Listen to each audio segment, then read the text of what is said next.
Hello दोस्तों, आज के इस वीडियो में हम लोग चर्चा करने वाले हैं मैट्रिक बोर्ड परीक्षा 2023 का जो भी एग्ज़ाम होने वाला है उसमें विज्ञान से जितने भी महत्वपूर्ण प्रश्न बन सकते हैं उसको मैंने एक ही वीडियो में संजोया है। आप लोगों को पता होना चाहिए कि आप लोगों के साइंस में यानी कि विज्ञान में 48 क्वेश्चन पूछे जाएंगे, लेकिन हम इस सेट में 2 क्वेश्चन एक्स्ट्रा यानी कि 50 क्वेश्चन कुल रखे हुए हैं, जिसमें से प्रत्येक प्रश्न आप लोगों के लिए बहुत ही इंपॉर्टेंट हो गया यानी कि महत्वपूर्ण प्रश्न को ही रखा गया है।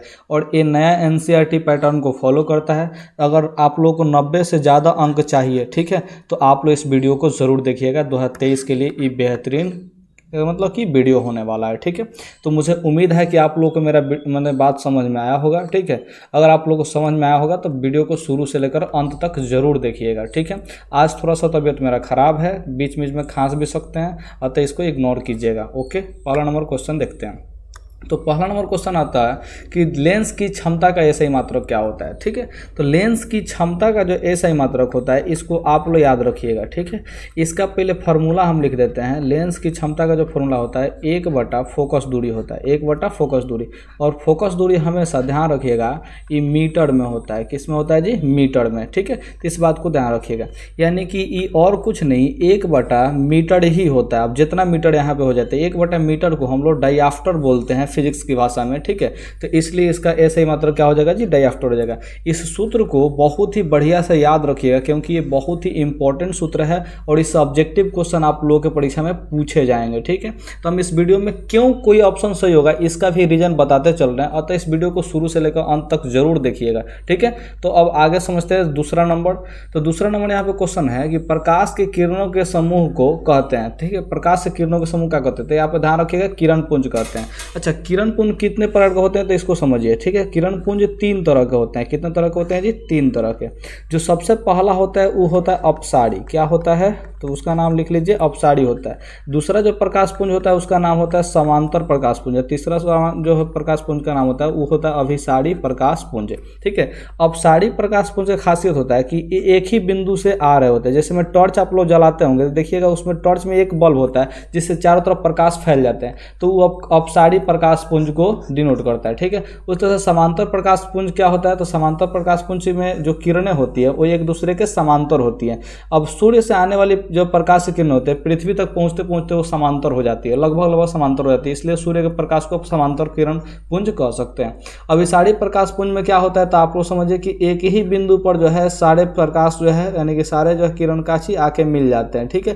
तो जो अभी जब एक ही बिंदु पर आके मिलने लगे तो उसको प्रकाश पुंज क्या कहेंगे जी? अभिसारी प्रकाश पुंज कहेंगे, ठीक है। तो आप लोगों को ये तीनों प्रकाश पुंज का जो है आप लोग तरीका याद रखिएगा कि कौन किसको कहते हैं, ठीक है। याद रखिए, एक जगह मिल जाएगा तो अभिसारी, एक जगह से निकलेगा छितरा जाएगा तो क्या हो जाएगा? अपसारी, और समांतर हो जाए तो समांतर प्रकाश पुंज, ठीक है।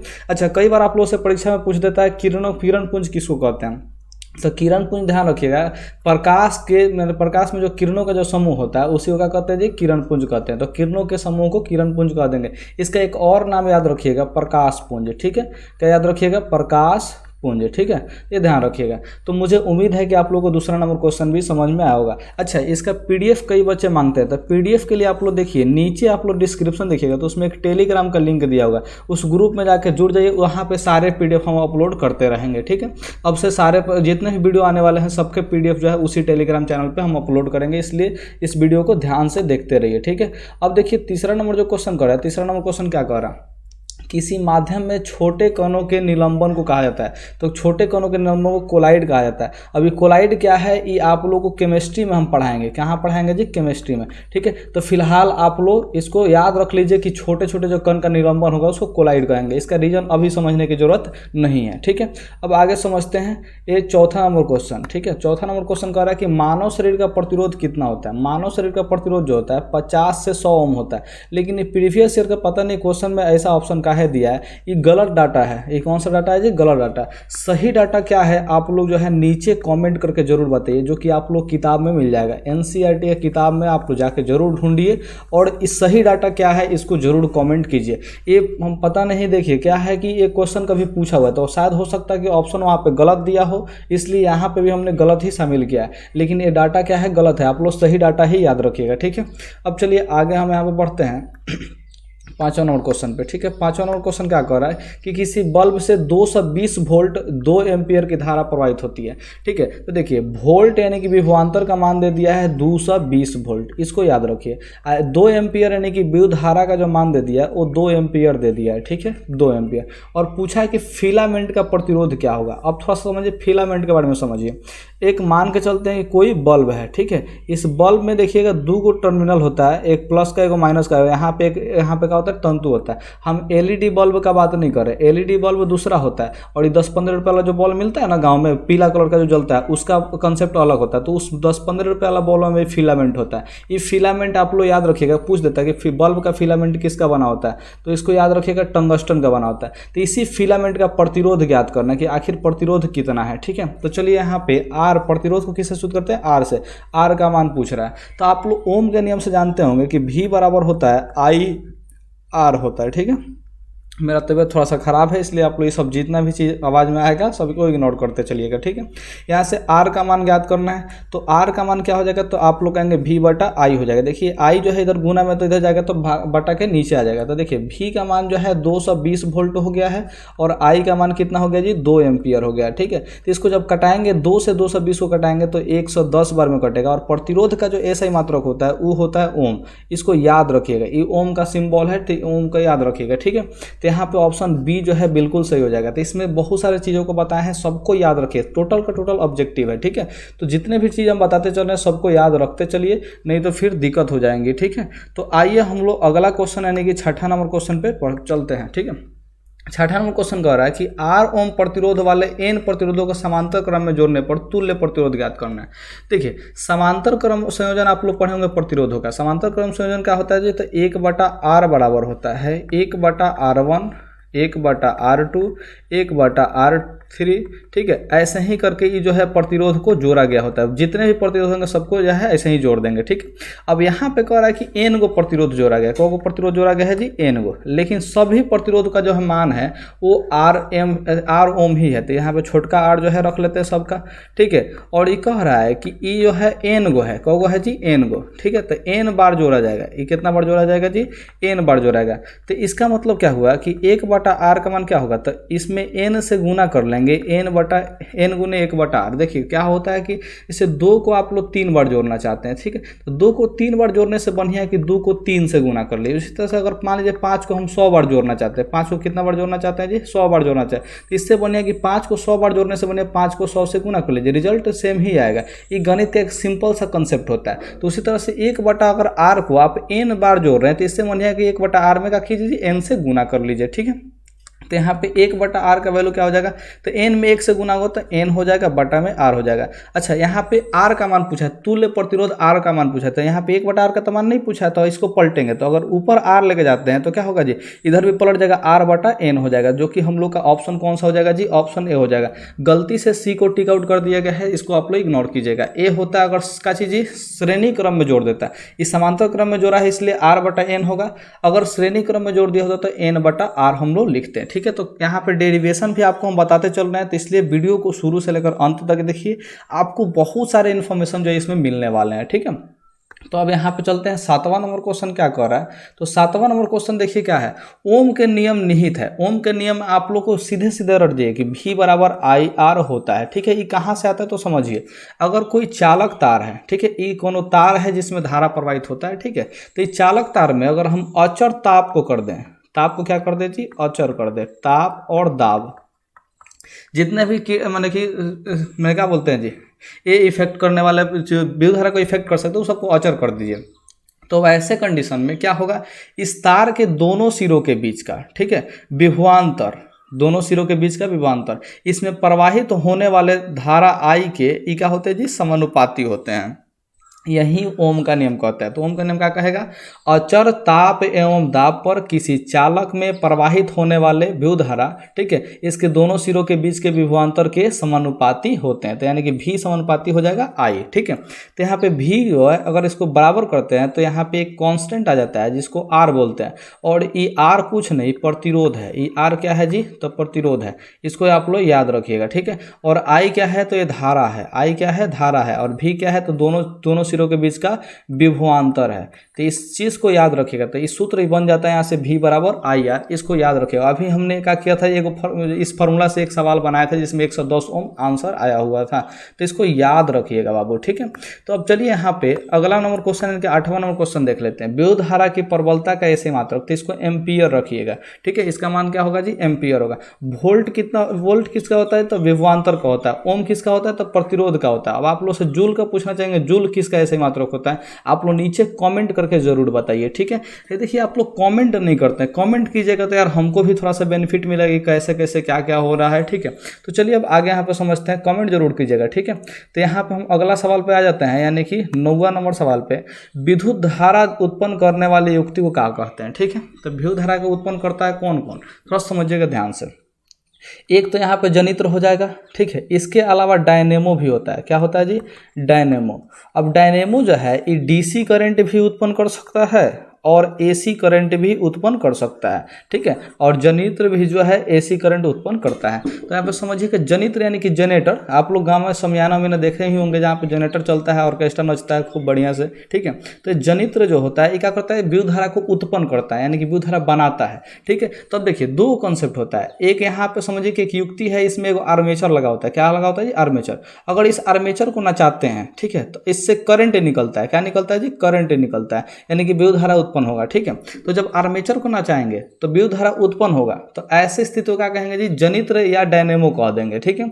अगर मान चले कि इसमें करंट हम दे रहे हैं और करंट देने के बाद जो है इसका आर्मेचर नच रहा है, तो वो मोटर कहलाएगा, क्या कहलाएगा जी, मोटर। तो मोटर और जनरेटर एक दूसरे से अलग होते हैं। मोटर में हम लोग विद्युत धारा देते हैं तो ये मोटर का आर्मेचर नचता है, जैसे पंखा हो गया, ठीक है। पंखा में देखिएगा करंट देते हैं तो पंखा नचता है, ठीक है। तो वो मोटर उसमें लगा है, क्या लगा है जी, मोटर लगा है, ठीक है। लेकिन जनरेटर में जो है हम लोग आर्मेचर को नचाते हैं तो क्या होता है जी, यहाँ पे विद्युत धारा उत्पन्न होता है। तो मुझे उम्मीद है कि आप लोग समझे होंगे, ठीक है। अब यहाँ पे अगला नंबर क्वेश्चन यानी कि 10 नंबर क्वेश्चन को हम लोग समझते हैं। तो निर्गत किरण और अभिलंब के बीच को कौन को कहते हैं, ठीक है। अब देखिए निर्गत किरण कब बनता है, दो बार अपवर्तन हो जाएगा ना जी, तो ये निर्गत कौन बनता है। अब तो समझिए यहाँ पे हम जो है 2 गो माध्यम रख दिए, 3 गो माध्यम है, ठीक है। ये जो है विरल माध्यम मान लेते हैं, ठीक है। और ये जो है सघन माध्यम हो गया, ठीक है। और ये क्या हो गया जी, फिर से वापस विरल माध्यम हो गया, यानी कि बीच में कोनो एगो वस्तु लगा दिए, जैसे कांच ही लगा दिए, हवा है ऊपर और नीचे जो है हवा है, बीच में वो कांच रख दिए। अब यहाँ से जो है हम क्या कर रहे हैं, प्रकाश किरण को गुजार रहे हैं, ठीक है। तो प्रकाश किरण को गुजारेंगे ना जी, तो इस सघन में जाएगा तो देखिए अभिलंब की ओर मुड़ेगा। ये जैसे मान चले कि यहाँ पे अभिलंब हो गया ही, ठीक है, तो ये अभिलंब की ओर मुड़ेगा। अब ये ऐसा ही आएगा तो इस सतह तक आएगा। अब फिर यहाँ से जो है अभिलंब है, ठीक है, ये वाला जो हम अभी लाइन ड्रॉ किए का है जी अभिलंब है। अब इस सघन से फिर विरल में जाएगा ना, तो ये ऐसा जो है दूर भागेगा अभिलंब से, ठीक है। तो याद रखिएगा सघन से अगर विरल में जाएगा तो प्रकाश की किरण अभिलंब से दूर भागती है। ये कहाँ भागेगा जी, दूर, ठीक है। ये ध्यान रखिएगा कहाँ भागेगा जी, तो थोड़ा सा मिटा देते हैं इसको। तो यहाँ पे आप लोग ध्यान रखिएगा ये दूर भागेगा, कहाँ भागेगा, दूर। अच्छा विरल से अगर सघन में जाता है, कहाँ जाता है जी, विरल से सघन में, तो ये निकट आएगा, अभिलंब की क्या हो जाएगा जी, नज़दीक आ जाएगा। ये बात आप लोग ध्यान रखिएगा।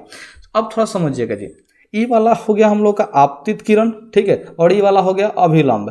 तो आपतित किरण और अभिलंब के बीच एक कोण बन रहा है, इस कोण को नाम देंगे आकाशी जी आपतन कोण, ठीक है।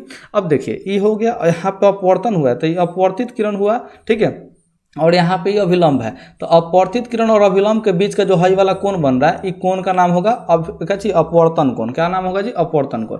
अब यहाँ पे देखिए अपवर्तित किरण है और यहाँ से जो एक बार और परावर्तित अपवर्तन हुआ तो यहाँ से निर्गत किरण निकला है। क्या निकला है जी, निर्गत किरण। अब इस किरण का नाम हो गया निर्गत किरण, यहाँ पे है अभिलंब। तो निर्गत किरण और अभिलंब के बीच के कोण को निर्गत कोण ही कहेंगे। क्या कहेंगे जी, निर्गत कोण। अतः यहाँ पे निर्गत कोण सही है, ठीक है। आपतन कोण ये जब काची जी अभिलंब और आपतित किरण के बीच बनेगा तो इसको आपतन कोण कहेंगे। परावर्तन कोण, परावर्तित किरण और अभिलंब के बीच का कोण बनेगा तो उसको परावर्तन कोण कहेंगे। ये दर्पण में बनता है, कहाँ बनता है, दर्पण में, ठीक है। ये ध्यान रखिए। और निर्गत कोण तो आप समझ ही गए कि जब दो बार अपवर्तन होगा तो दूसरा का जब अपवर्तन होगा तो उस समय जो है निर्गत किरण निकलेगा और फिर अभिलंब होगा और उसके बीच का कोण क्या होगा, निर्गत कोण होगा। तो मुझे उम्मीद है कि इस क्वेश्चन को भी आप लोग समझे होंगे, ठीक है। अब आइए 11वां नंबर क्वेश्चन पढ़ते हैं, ठीक है। 1 मीटर फोकस दूरी वाले उत्तल लेंस की क्षमता होगी अब उत्तल लेंस क्या कहता है थोड़ा सा समझते हैं जी। ठीक है, ये हो गया उत्तल लेंस और यहाँ पे हो गया अभिलंब। अब यहाँ पे जो है एक हम क्या कर रहे हैं जी, प्रकाश की किरण को समांतर आपतित करा रहे हैं। ठीक है, अभी होगा क्या जी कि इस जो है प्रधान अक्ष को ये कहीं ना कहीं काटेगा। ठीक है, तो इसको क्या बोलते हैं जी, फोकस बोलते हैं। ठीक है, और यहाँ जो है प्रकाशीय केंद्र होता है, प्रकाशीय केंद्र और फोकस के बीच की दूरी को क्या कहते हैं जी, फोकस दूरी कहते हैं। इसी फोकस दूरी का मान दिया है 1 मीटर दिया। अब चूंकि ये उत्तल लेंस है तो देखिए उत्तल लेंस में प्रकाशीय केंद्र के दाहिने तरफ होती है, दाहिने तरफ दूरी जो होती है धनात्मक होती है, तो इसका फोकस दूरी क्या हो गया जी, प्लस में 1 मीटर हो गया।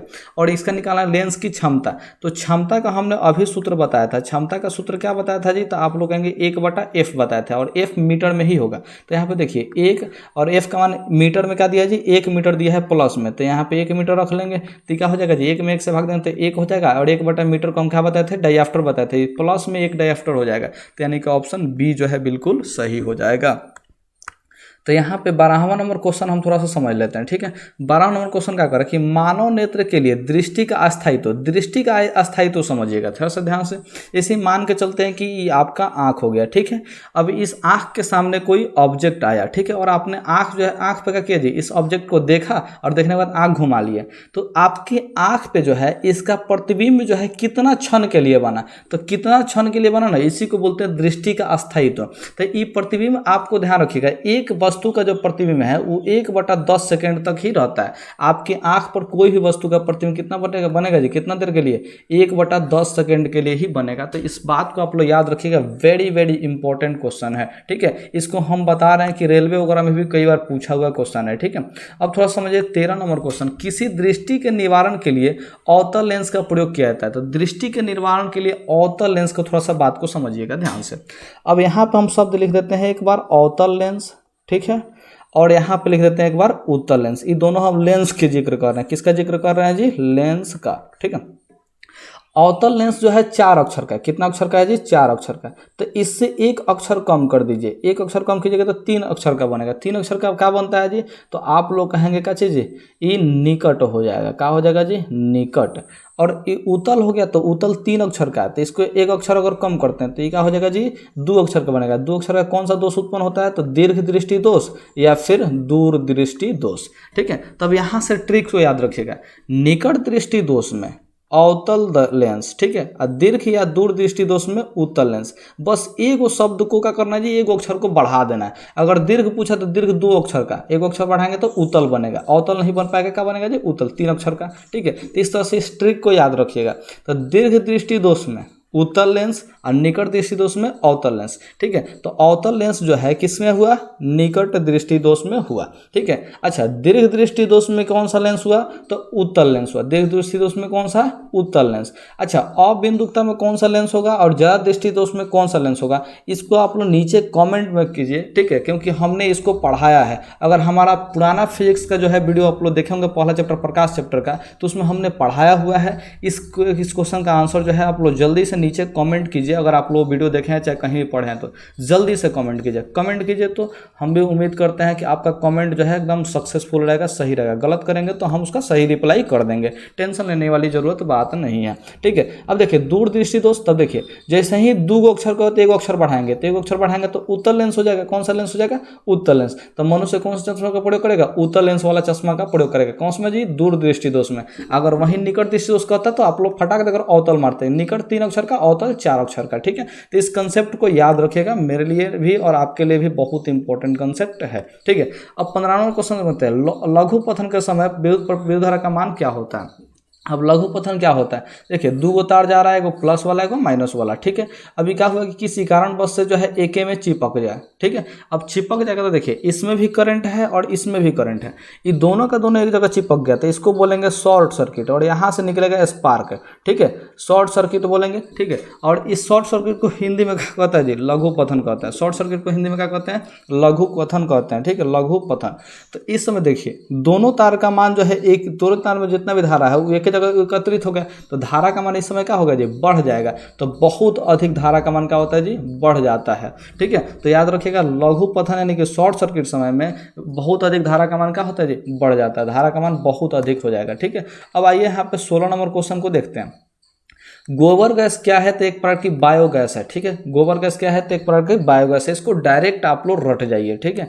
अब देखिए 17 नंबर क्या क्वेश्चन कहता है, इसको भी रटना पड़ेगा आपको। 17 नंबर क्या कर रहा है, कैगा नाभिकीय विद्युत संयंत्र कहाँ है? तो कैगा नाभिकीय विद्युत संयंत्र जो है कर्नाटक में। कहाँ पे है जी? कर्नाटक में। अब आपके लिए हम होमवर्क देते हैं कि आप लोग जाइए, भारत का मैप खोलिए, ठीक है, भारत यानी कि इंडिया का मैप खोलिए, मानचित्र, और मानचित्र में खोल के क्या चाहिए, कर्नाटक को ढूंढिए कि कर्नाटक उसमें किस दिशा में है और कौन सा दिशा में। इसको क्या कीजिए जी, कमेंट कीजिए, ठीक है। भारत के किस क्षेत्र में पड़ता है कर्नाटक, ये आपका होमवर्क है, ठीक है। ऐसा करेंगे तो आपको भी कर्नाटक याद हो जाएगा कि कर्नाटक नाम का भी कोनो जगह है अपने इंडिया में और यहाँ पे है, उससे समय सारे बात आप लोग को याद होने लगेंगे। किसी वस्तु का आवर्धित प्रतिबिंब बनाता है, तो आवर्धित प्रतिबिंब कौन बनाता है? देखिए समतल दर्पण जो है तो वस्तु के बराबर प्रतिबिंब बनाता है, तो ये तो वस्तु से आवर्धित प्रतिबिंब नहीं, आवर्धित यानी कि बड़का प्रतिबिंब तो बनाएगा नहीं, ठीक है। उत्तल दर्पण जो है ये हमेशा वस्तु से छोटा ही प्रतिबिंब बनाता है, यानी कि ये भी नहीं होगा। तो एकमात्र अवतल दर्पण होता है जो क्या करता है जी, वस्तु का आवर्धित प्रतिबिंब बनाता है। वस्तु का कौन सा प्रतिबिंब बनाता है जी? आवर्धित प्रतिबिंब बनाता है। तो ये अवतल दर्पण हो गया। कौन सा दर्पण हो गया जी? अवतल दर्पण। अच्छा, इसमें एक वो केस स्पेशल वाला याद रखिएगा, ये हो गया अवतल दर्पण, और यहाँ से इसको हम रजतित कर दे रहे हैं। क्या कर दे रहे हैं जी? रजतित कर दिए। और यहाँ पे बन जाएगा ध्रुव, ठीक है, इधर इसका हो जाएगा फोकस और इधर हो जाएगा इसका सेंटर। अब देखिए कोई वस्तु को ध्रुव और फोकस के बीच में रखते हैं, ये किसके सामने जी? अवतल दर्पण के सामने। ये कौन सा दर्पण है? अवतल दर्पण। तो इसका जो प्रतिबिंब बनेगा ये दर्पण के पीछे बनेगा। देखिए क्या बनेगा, दर्पण के पीछे। अब पीछे बनेगा तो ये काल्पनिक हो गया। ये कैसा प्रतिबिंब बनेगा जी? काल्पनिक प्रतिबिंब बनेगा। साथ में ये सीधा प्रतिबिंब बनेगा। कैसा प्रतिबिंब बनेगा? सीधा बनेगा। और वस्तु से बड़ा प्रतिबिंब बनेगा, यानी कि आवर्धित प्रतिबिंब बनेगा। इसी शब्द को बड़ा को ही क्या कहता है? आवर्धित कह देता है, ठीक है। तो आवर्धित प्रतिबिंब बनेगा, इस बात को ध्यान रखिएगा। अच्छा, एक और बात बता रहे हैं, काल्पनिक प्रतिबिंब जो है इसको पर्दा पर नहीं उतार सकते, इसको पर्दा पे नहीं उतार सकते। तो इस आवर्धित प्रतिबिंब का भी कंडीशन याद रखिएगा। कब बनेगा जी? तो ध्रुव और फोकस के बीच इस समय काल्पनिक प्रतिबिंब बनता है और वस्तु से बड़ा बनता है। अब बाकी जितने भी कंडीशन में जो है बड़ा प्रतिबिंब है वो सब अवास्तविक बनता है और उल्टा प्रतिबिंब बनता है। इसको भी आप लोग ध्यान रखिएगा, ठीक है। अगर आप लोग को याद नहीं रहता है तो आप लोग के लिए हम एक वीडियो अपलोड किए हैं, बहुत पहले 2 साल पहले ही अपलोड किए थे, जिसमें इसका ट्रिक बताए थे कि कौन सा वस्तु को कहाँ पर रखेंगे तो कहाँ पर प्रतिबिंब बनेगा। जाकर उसको जरूर देखिएगा। उसमें एक ट्रिक में खाली पढ़ लीजिएगा, उसको देख लीजिएगा तो आपको सारा कंडीशन इसमें का याद हो जाएगा। मुझे उम्मीद है कि आप लोग समझ रहे होंगे, ठीक है। अब आइए 19 नंबर क्वेश्चन को हम लोग देखते हैं। हजामत बनाने के लिए कौन सा दर्पण का प्रयोग किया जाता है? तो ध्यान रखिएगा अवतल दर्पण, क्योंकि हमने आपको अभी बताया कि अवतल दर्पण सीधा भी प्रतिबिंब बनाता है और बड़ा प्रतिबिंब बनाता है। कब बनाता है? जब दर्पण के ध्रुव और फोकस के बीच कोई प्रतिबिंब को यानी कोई वस्तु को रखेंगे तब, ठीक है। तो अवतल दर्पण का प्रयोग हम लोग कर देते हैं हजामती दर्पण, क्योंकि चेहरा जो है उसके पास में लग जाता है, चेहरा तो नहीं बड़का बड़का दिखाई देता है, तो उसमें स्पष्ट रूप से देख पाते हैं कहाँ पे बाल हजाम छोड़ दिया है और कहाँ पे नहीं छोड़ा है, ठीक है। तो स्पष्ट रूप से देख पाते हैं। तो आप लोग ध्यान रखिएगा हजामती दर्पण के रूप में कौन सा दर्पण जी? अवतल दर्पण। देखिए निकट दृष्टि दोष में तब देखिए 3 अक्षर का हो गया, तो एक अक्षर बढ़ाएंगे तो कितना अक्षर हो जाएगा जी? 4 अक्षर, यानी कि अवतल लेंस हो जाएगा। एकदम सूत्र जो है मेरा ना क्लियर है, ठीक है। तो याद रख लीजिएगा बाबू, इसको बहुत फायदा करेगा आप लोग के लिए। 21 नंबर देखते हैं, धारा मापने का यंत्र कौन होता है? तो देखिए धारा जो है आमीटर मापता है। धारा कौन मापता है? आमीटर। अच्छा, इसको एक और पूछता है कि आमीटर को कौन सा क्रम में जोड़ते हैं? तो याद रखिएगा श्रेणी क्रम में जोड़ते हैं। कौन सा क्रम में जोड़ेंगे जी? श्रेणी क्रम में, ठीक है। हम श्रेणी थोड़ा सा गलत लिख दिए बाबू, इसको इसे ध्यान रखना। वोल्ट मीटर जो है इसको हम लोग बोलते हैं समांतर क्रम में। ये क्या क्रम में जोड़ते हैं जी? समांतर क्रम में जोड़ देते हैं, ठीक है। तो वोल्ट मीटर को याद रखिएगा समांतर क्रम में जोड़ते हैं और आमीटर को श्रेणी क्रम में जोड़ते हैं। अच्छा, कूलम क्या है? तो ये आवेश का एसआई मात्रक है। ये किसका एसआई मात्रक है जी? आवेश का एसआई मात्रक है। एम्पियर क्या है? तो ये विद्युत धारा का एसआई मात्रक है, जिसको विद्युत धारा का प्रबलता भी कह देता है सब, ठीक है। तो विद्युत धारा का एसआई मात्रक है। अच्छा, आमीटर जो है ये जो है विद्युत धारा को मापता है। किसको मापता है जी? विद्युत धारा को। वहीं वोल्ट मीटर किसको मापता है? तो विभव को मापता है। वोल्ट मीटर किसको मापता है? विभव को। ये याद रखिएगा। अब यहाँ पे चलते हैं 22 नंबर क्वेश्चन पे। तबीयत थोड़ा सा खराब है बाबू, इग्नोर करते चलना, क्योंकि तुमको नॉलेज से मतलब है, मेरे तबीयत से मतलब नहीं है, इसलिए इसको इग्नोर करते चलना। 22 नंबर क्वेश्चन देखते हैं। डायनेमो से किस प्रकार की धारा प्राप्त होती है? डायनेमो से किस प्रकार की धारा प्राप्त होती है? तो हम आप लोग बताए थे कि डीसी करंट भी देता है, डीसी करंट भी देता है, डायरेक्ट करंट, और अल्टरनेटिव करंट भी देता है। यानी कि ये दोनों तरह की धाराएं जो है उत्पन्न कर सकता है डायनेमो, ठीक है। लेकिन डायनेमो ज़्यादा फेमस है डीसी करंट के लिए। किसके फेमस है जी? डीसी करंट के लिए फेमस है। तो इसको भी याद रखना, ठीक है। अब आगे समझते हैं 23 नंबर क्वेश्चन क्या कह रहा है। ठीक है, तो 23 नंबर क्वेश्चन यहाँ पे आप लोग देख रहे हैं कि आवेश का ऐसे मतलब क्या है। ठीक है, तो अभी आप लोगों को बताया था कि आवेश का ऐसे मतलब क्या है जी, कूलम है। ठीक है, अब वाट क्या है, एम्पियर क्या है, वोल्ट क्या है, ये किसका किसका मात्रक है, नीचे कमेंट करके जरूर बताइए। कमेंट कीजिए, तो कमेंट करने से ना आपको जितना भी चीज़ पढ़ाया गया वो सब याद रहेगा। क्या रहेगा जी, याद। हम नहीं बता रहे तो इसके मतलब ये मत समझिए कि हमको याद नहीं है, हम आपको याद दिलाने के लिए हम क्या कर रहे हैं जी, कमेंट करने के लिए कह रहे हैं, हमको ये सब याद है। ठीक है, ये ध्यान रखिएगा। तो आप लोग नीचे कमेंट जरूर कीजिए। 24 नंबर समझते हैं। 24 नंबर क्वेश्चन क्या है जी, तो नवीकरणीय ऊर्जा का स्रोत है। अब नवीकरणीय ऊर्जा किसको कहते हैं, थोड़ा सा समझिएगा ध्यान से। वह ऊर्जा स्रोत जो कि पुनः पूर्ति योग्य हो सके। ठीक है, यानी कि वो बार बार हमको मिल जाए, कोनो खत्म ना हो। ठीक है, तो उसको क्या बोलेंगे जी, नवीकरणीय बोलेंगे। तो उसमें कौन आएगा, अब देखिए नाभिकीय ऊर्जा यानी कि परमाणु से जो ऊर्जा प्राप्त करते हैं उसको कह रहा है। तो परमाणु को अगर खपत करेंगे तो एक दिन खत्म हो जाएगा। कोयला, इसको भी उपयोग करेंगे तो क्या होगा जी, ये एक दिन खत्म हो जाएगा। तो ये भी नहीं हो सकता और ये भी नहीं हो सकता।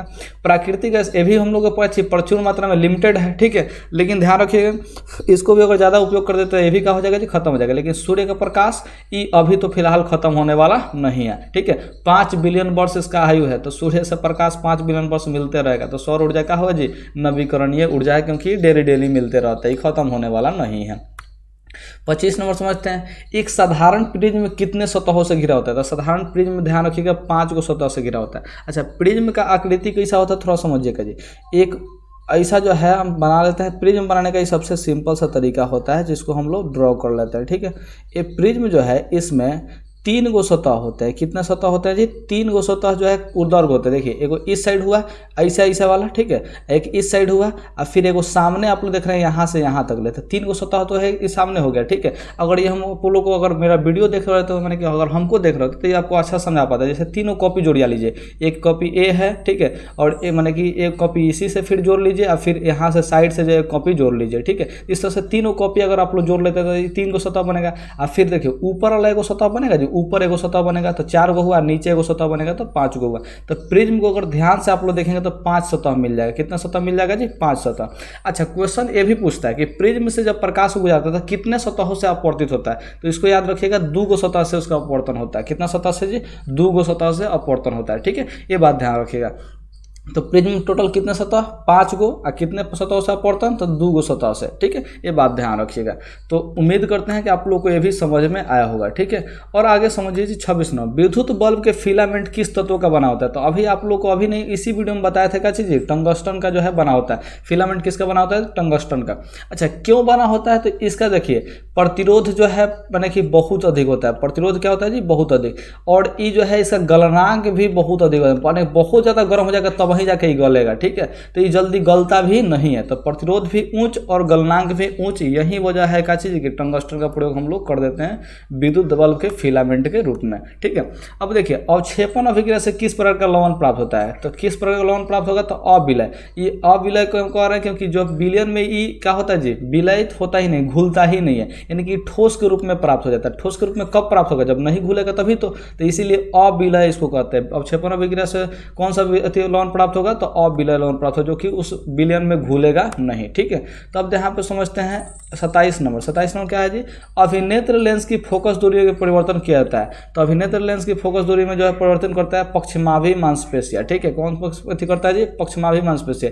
इसी को कभी कभी सिलियरी मांसपेशिया भी कह देता है लोग। ठीक है, सिलियरी मांसपेशिया। ठीक है, याद रखिएगा।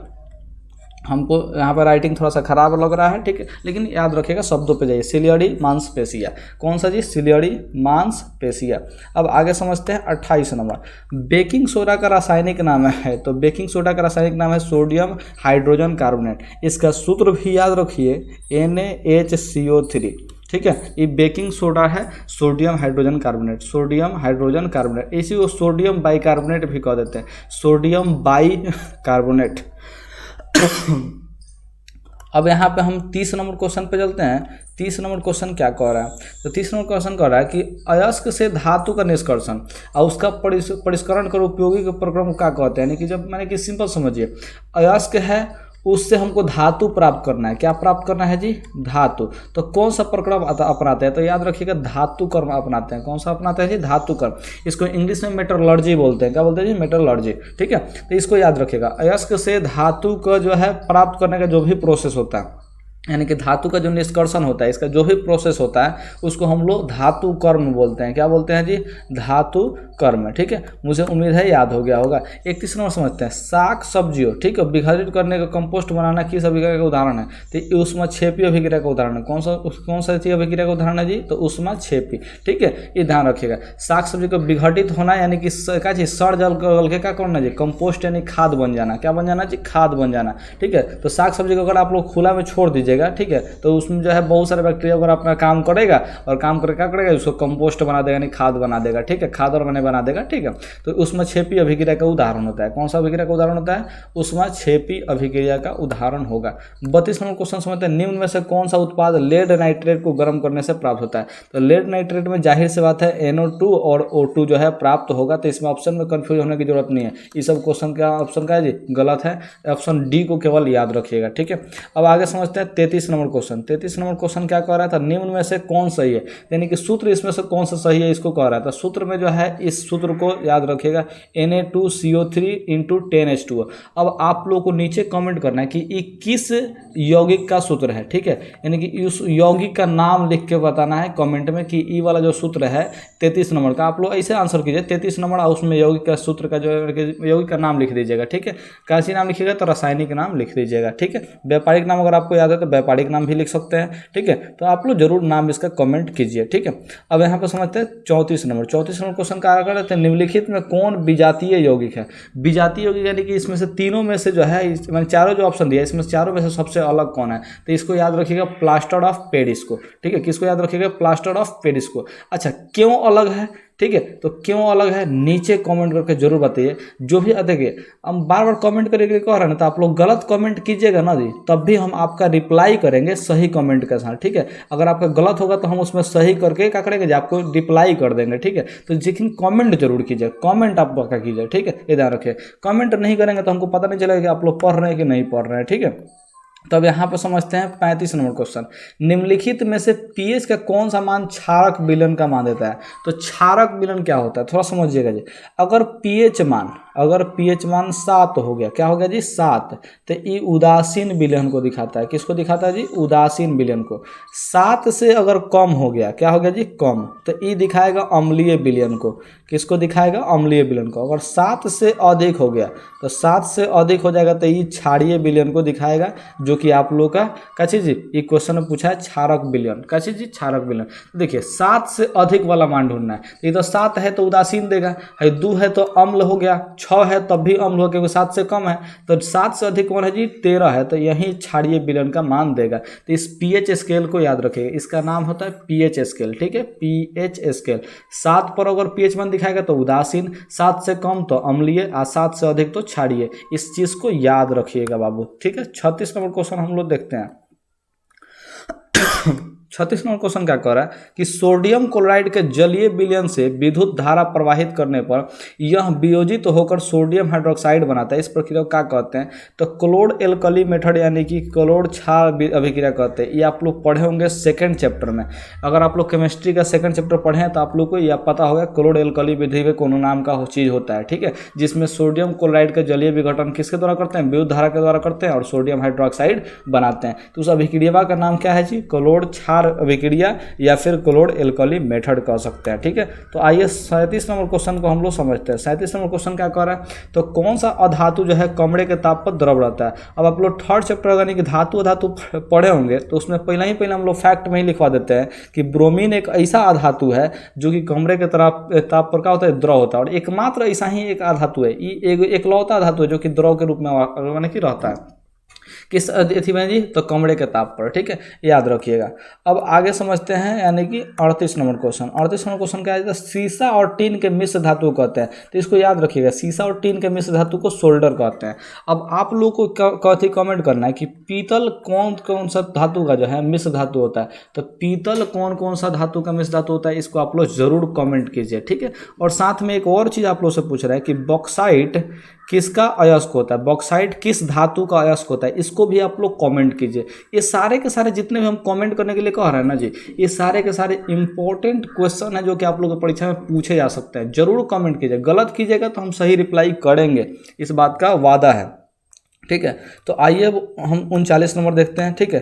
39 नंबर क्वेश्चन क्या कर रहा है, तो 39 नंबर कर रहा है कि निम्नलिखित में से किसे चाकू से काटा जा सकता है, यानी कि पक्का वो मुलायम होगा। चाकू से काट रहे हैं यानी कि क्या होगा जी, मुलायम होगा। तो इसमें आ जाता है लिथियम, आ जाता है सोडियम, आ जाता है, ये सब आ जाएगा, ठीक है। तो लिथियम सोडियम ये सब याद रखिएगा जिसको चाकू से काट सकते हैं, ठीक है। कैल्शियम चाकू से नहीं कटाएगा, कॉपर यानी कि तांबा चाकू से नहीं कटाएगा, ठीक है। और ना ही आयरन यानी कि लोहा भी चाकू से नहीं कटाएगा, लेकिन लिथियम कटा जाता है, याद रखिएगा। अब आगे समझते हैं 40 नंबर क्वेश्चन। 40 नंबर क्वेश्चन क्या कह रहा है, तो यहाँ पे समझिए। इथिलीन में कार्बन कार्बन के बीच का दो आबंध मौजूद होता है। इनमें जो है क्या होता है जी, एगो सिग्मा बॉन्ड होता है और एगो पाई बॉन्ड होता है, ठीक है। देखिए जब भी दो गो बॉन्ड बनेगा, ठीक है, जब भी दो गो बॉन्ड बनेगा तो एगो का होगा जी सिग्मा बॉन्ड होगा और एगो पाई बॉन्ड होगा, इस बात को याद रखिएगा। तो एगो सिग्मा एगो पाई होता है, ठीक है। अब आगे आप लोग 41 नंबर क्वेश्चन को समझते हैं। 41 नंबर क्वेश्चन क्या कह रहा है, तो 41 नंबर क्वेश्चन कह रहा है इथेन में कौन सहसंयोजक अबंध है, ठीक है। मैंने कितने सहसंयोजक अबंध है इथेन का चीज में जी, इथेन, ठीक है। अब इथेन मेथ एथ यानी कि दो गो कार्बन है, ठीक है। इथेन में को कार्बन होगा जी, दो गो कार्बन होगा। और दो कार्बन में जो है अब देखिए इथेन है तो इसमें सिंगल सिंगल बॉन्ड होगा, काची बॉन्ड होगा सिंगल सिंगल। यहाँ पे क्या लगे होंगे जी, हाइड्रोजन लगे होंगे। ये आपको पता हो गया कि इथेन का यही फार्मूला है। इथेन का फार्मूला क्या होता है, तो C2H6 होता है, इसको याद रखिए इथेन का, ठीक है। इसमें दोनों कार्बन के बीच में सिंगल बॉन्ड होता है। तो इसमें सहसंयोजक अबंध का गिनने के लिए कह रहा था, कौगो होगा जी, तो 1 2 3 4 5 6 आएगो यहाँ पे 7, तो 7 वो अबंध हो जाएगा। तो 7 यहाँ पे आंसर टिक आउट कर लीजिए। इसी तरह से बताइए कि मेथेन में कौगो होता है, अच्छी में जी, मेथेन का हम सूत्र भी बताते हैं CH4 होता है। तो इसमें कौगो सहसंयोजक अबंध है, नीचे कमेंट करके बताइए, क्योंकि ये भी क्वेश्चन एक बार पूछा हुआ है, ठीक है। तो आप लोग जरूर बताइए कि इसको बता देना, इसको भी नहीं बताएंगे, आप लोग कमेंट कीजिए महाराज, कीजिए। आप लोग कब सीखिएगा ये सब चीज़, ठीक है, जरूर कमेंट कीजिए। देखिए CnH2n का सूत्र किसका होता है, तो एल्केन का होता है। किसका होता है जी, एल्केन का। अच्छा एल्कीन का भी सूत्र याद रखिए, CnH2n होता है, ये एल्कीन का सूत्र होता है। ये एल्केन का सूत्र जो है ये ऊपर दिया हुआ है, ठीक है। अच्छा एक और सूत्र होता है CnH2n -2, ये एल्काइन का सूत्र होता है। किसका होता है जी, एल्काइन का, ठीक है। तो इसको भी याद रखिए, परीक्षा में पूछता है, तीनों का सूत्र बार बार पूछता है। तो -2 लग जाए तो एल्काइन, अगर -2 या +2 कोनो नहीं तो एल्कीन, आप +2 हो तो एल्केन, ठीक है। बस यही चेंज होता है, +2 -2 और बिना 2 का, ठीक है। यही 3 गो तो फॉर्मूला होता है आप लोग, जो कि बड़ी बार बार परीक्षा में पूछते रहता है, ठीक है, ये याद रखिएगा। अब यहाँ पर समझते हैं 43 नंबर क्वेश्चन। 43 नंबर क्वेश्चन क्या कर रहा है, तो यहाँ पर देखिए नीला थोथा यानी कि तूतिया का रासायनिक सूत्र क्या होता है, तो इसको याद कर जाइए, कॉपर सल्फेट इंटू 5H2O, ठीक है। इसको याद रख लीजिए, ये नीला थोथा यानी कि तूतिया का सूत्र है। काजी का सूत्र है जी, नीला थोथा यानी कि तूतिया का सूत्र है, ठीक है। अब यहाँ पे 45 नंबर, 44 नंबर कहाँ गया जी, अच्छा 44 नंबर इधर हो गया, ठीक है। 44 नंबर यहाँ पे हो गया, सब समझिएगा।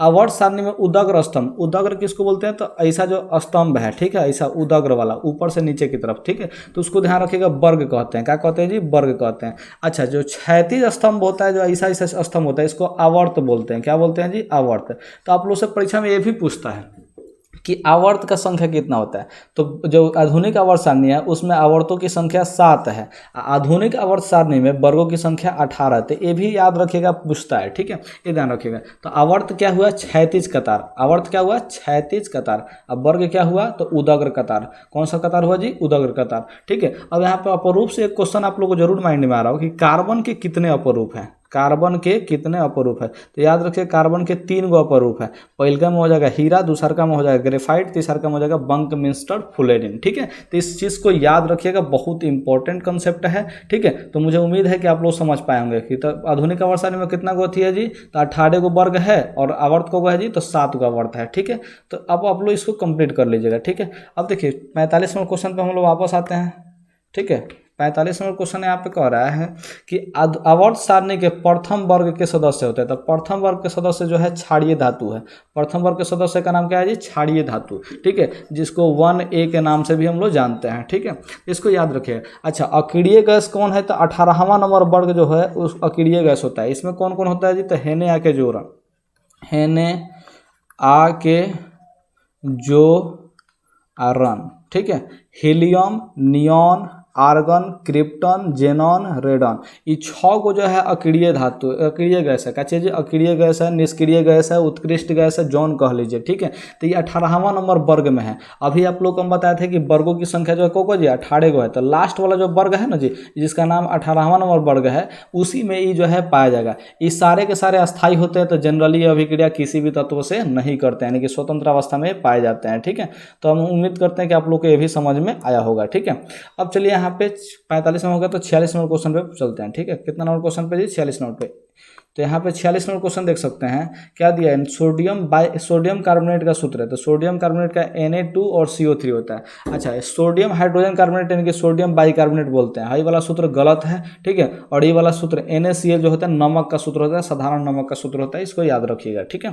तो इसका क्या नाम है जी? Sodium carbonate. जिसमें हाइड्रोजन नहीं लगा तो सोडियम कार्बोनेट, हाइड्रोजन लग गया तो सोडियम बाइकार्बोनेट चाहे सोडियम हाइड्रोजन कार्बोनेट, दोनों नाम से इसको पुकार सकते हैं। ये आपके ऊपर डिपेंड करता है कि आप क्या पुकारते हैं, ठीक है।